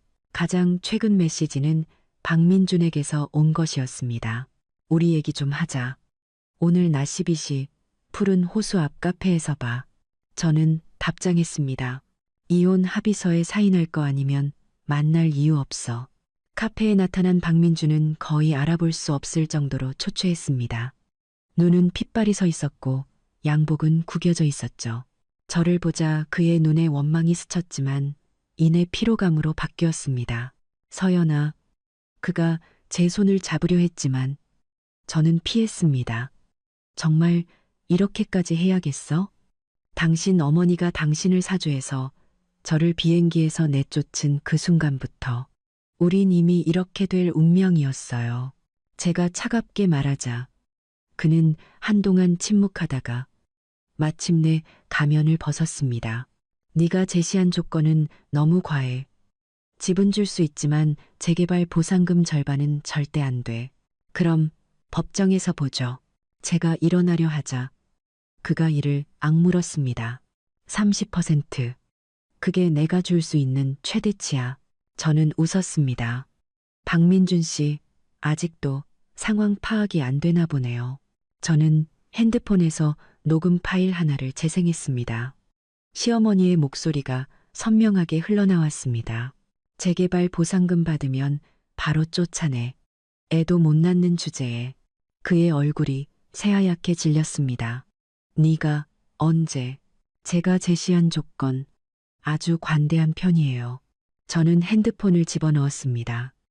재개발 보상금 중 공동재산의 50%, 그리고 이 집, 유학 보증금 2억 원 반환. 이 조건 받아들이지 않으면 난 당신을 재산 은닉으로 고소할 뿐만 아니라 당신들 가족의 그 대단한 어록들을 인터넷에 전부 공개할 거예요. 박민주는 바람 빠진 풍선처럼 의자에 주저앉았습니다. 너 변했어. 예전의 네가 아니야. 네, 변했죠. 저는 그의 눈을 똑바로 쳐다봤습니다. 당신들이 함부로 대하던 이서연은 이미 죽었으니까요. 당신들이 직접 죽인 거고요. 결국 그는 합의서에 서명했습니다. 저는 그 자리에서 서진 언니에게 연락해 이혼 절차를 진행하고 법원에 이행 감독을 신청했습니다. 카페를 나오자 햇살이 눈부시게 쏟아졌습니다.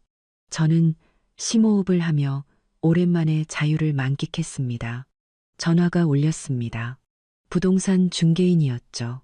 이서연 고객님, 푸른 호수 아파트 매물 12억 원에 사겠다는 분이 나타났습니다.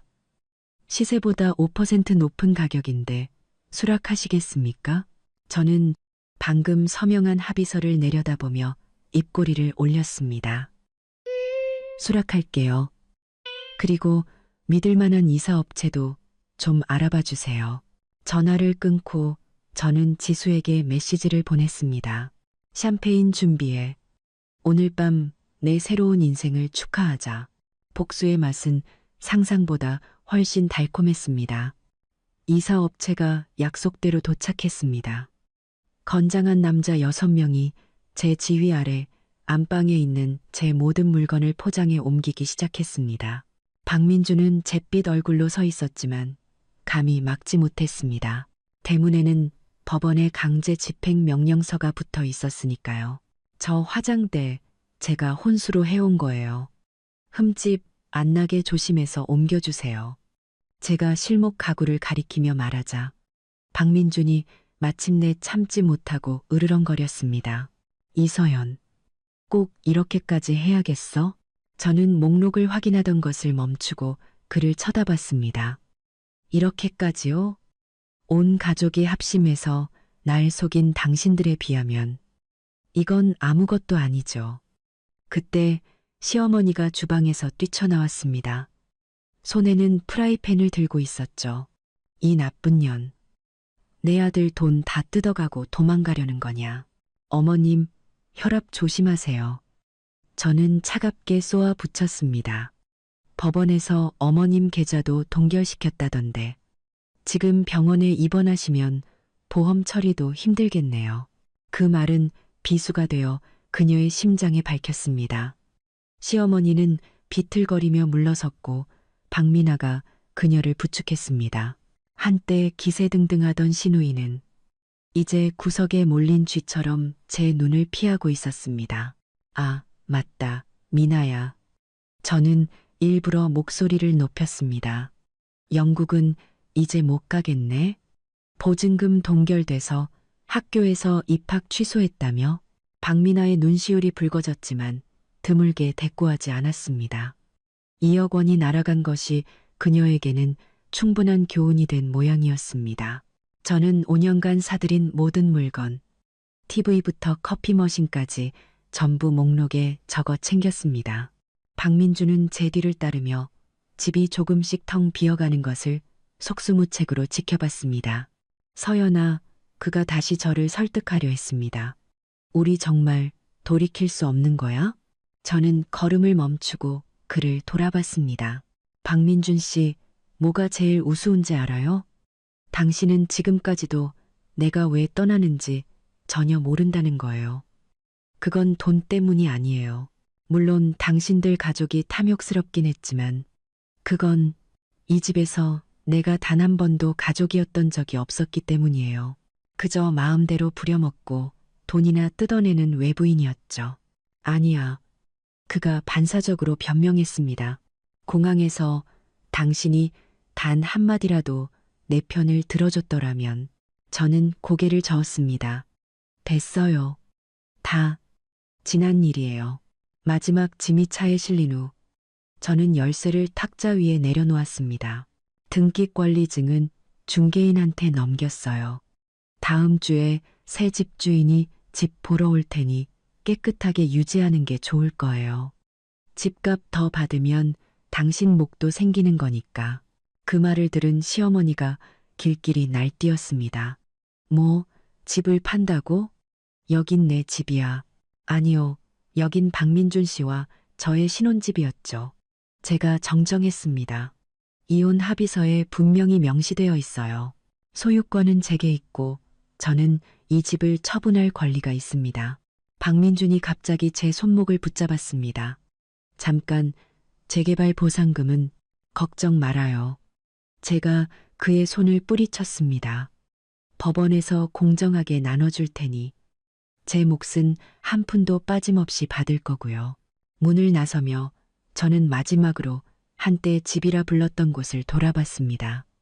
5년의 청춘, 5년의 헌신은 결국 잿더미와 상처만 남겼습니다. 하지만 괜찮습니다.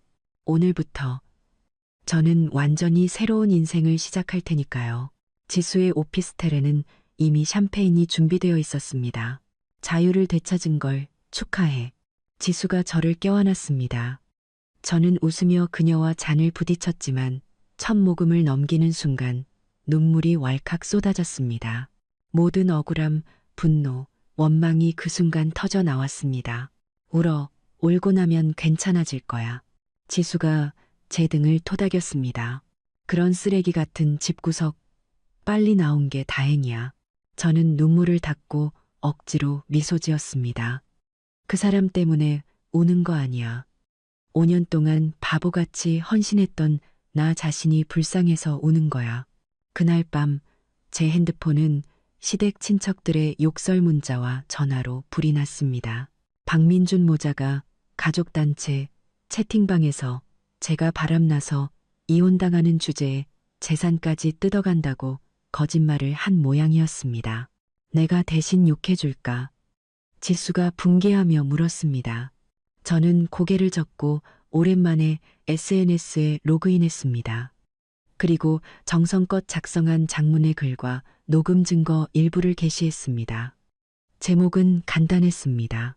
5년의 결혼 생활, 드디어 꿈에서 깨어났습니다. 글에는 공항 사건부터 재개발 은폐, 재산 은닉, 정신적 학대까지의 모든 과정이 담겨 있었습니다. 과격한 표현 없이 오직 냉정한 사실과 증거 자료뿐이었죠. 이제 그 집안 난리 나겠네. 지수가 글을 다 읽고 혀를 찼습니다. 이게 공평한 거지. 언제까지 그들이 날 음해하게 둘 순 없잖아. 예상대로 글은 빠르게 퍼져나갔고 2시간도 안 돼서 공유수가 10,000건을 넘었습니다. 마마보이, 시월드, 참교육이라는 해시태그가 실시간 검색어에 올랐죠. 네티즌들은 박민준과 박민아의 SNS를 찾아내 비난을 퍼부었습니다. 박민준은 미친 듯이 전화를 걸어왔지만 저는 수신 거부했습니다. 그가 모르는 번호로 다시 걸어왔을 때 받자마자 소리쳤습니다. 이서연, 당장 극을 내려. 왜 그래야 하죠? 제가 차분하게 묻자 그가 윽박질렀습니다. 명예훼손이야. 고소할 거야. 마음대로 하세요. 저는 비웃었습니다. 마침 잘 됐네요. 법정에서 누가 먼저 인터넷에 제가 바람났다고 거짓 소문을 퍼뜨렸는지 가려보죠. 그는 할 말을 잃고 결국 애원하기 시작했습니다. 서연아, 내가 잘못했어. 우리 다시 시작하면 안 될까? 내가 앞으로는 됐어요, 박민준 씨. 제가 말을 끊었습니다. 당신은 계획이 실패해서 손에 쥐었던 돈을 나눠줘야 하는 게 아쉬울 뿐이에요. 잊지 마요. 내일 우리 이혼 소송 첫 재판 날이에요. 늦지 않게 출석하세요. 전화를 끊자 전례 없는 해방감이 밀려왔습니다. SNS를 열자 수많은 여성들이 비슷한 경험을 공유하며 제 용기에 감사하다는 메시지를 보내왔습니다. 그중 한 메시지가 눈에 띄었습니다. 이서연 씨, 저는 서울일보 기자입니다. 현대사회의 결혼관계 속 경제적 착취 문제에 대해 취재하고 싶은데 인터뷰 가능하실까요? 저는 동의합니다라고 답장하고 내용을 서진 언니에게 전달했습니다. 이제는 더 많은 사람들이 화려한 결혼 생활 뒤에 숨겨진 추악한 계산을 알아야 할 때였습니다. 다음 날 이혼 재판에 박 씨 가족은 아무도 출석하지 않았습니다. 판사는 200페이지에 달하는 증거 자료를 검토한 후 즉시 이혼을 허가하고 제 모든 재산 청구를 인용했습니다. 피고 측의 악의적인 부부, 공동 재산 은닉 및 처분 행위가 명백히 인정됩니다. 판사는 엄숙하게 말했습니다. 원고가 제출한 녹음, 영상, 은행거래 내역 증거에 의거하여 본 법원은 판사가 박민준에게 은닉한 모든 재산을 반환하고 정신적 피해보상금까지 지급하라고 선고했을 때 저는 서진 언니의 손을 꽉 잡았습니다. 5년 만에 정의가 실현된 순간이었습니다.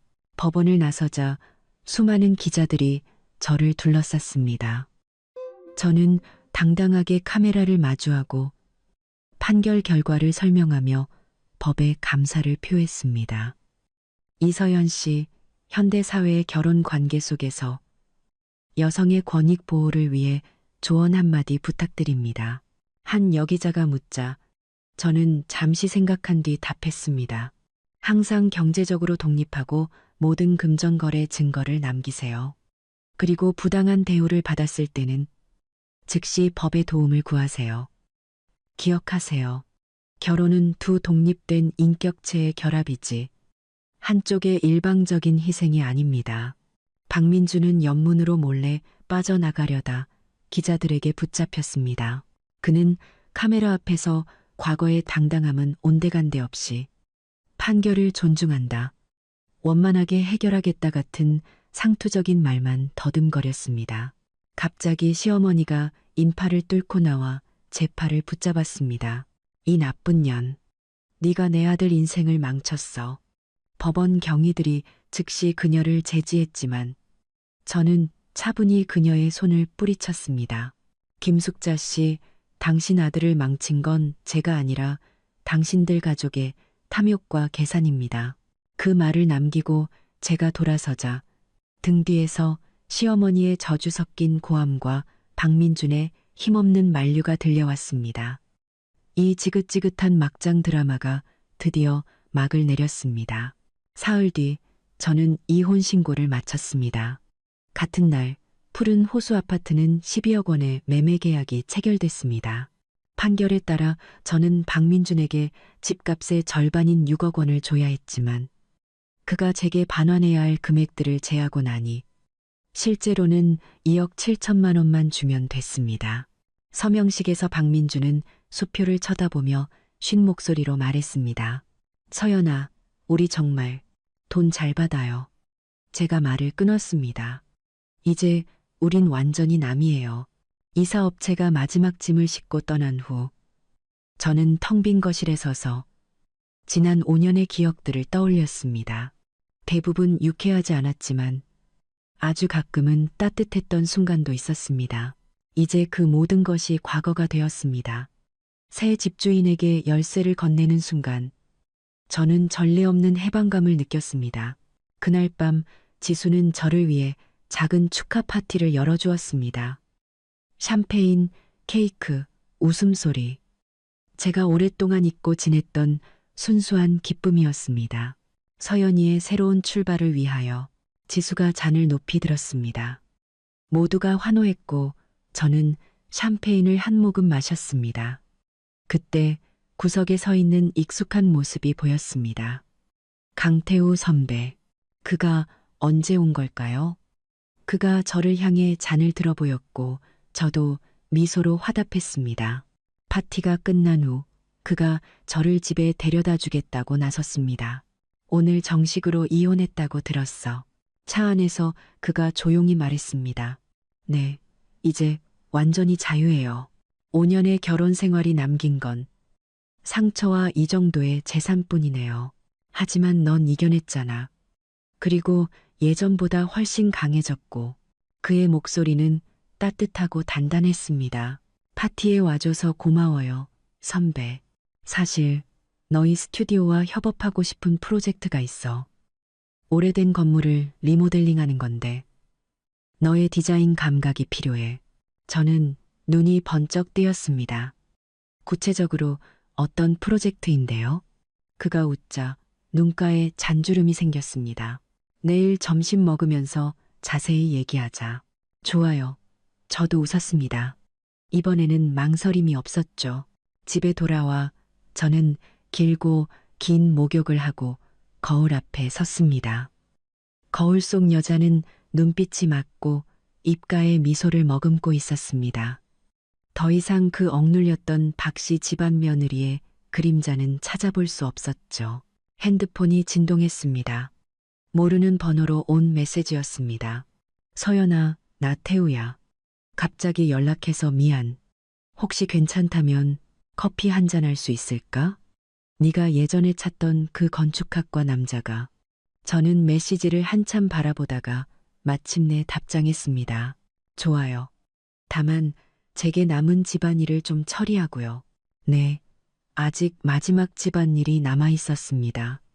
재개발 보상금을 두고 서로를 물어뜯는 박 씨 가족의 모습을 제 눈으로 직접 확인하는 것. 다음 날, 저는 김 반장님을 통해 재개발 사무소에서 마지막 보상금이 지급된다는 정보를 입수했습니다. 그리고 소문에 의하면 박 씨 가족은 그 돈을 두고 이미 난리가 난 상태라고 했습니다.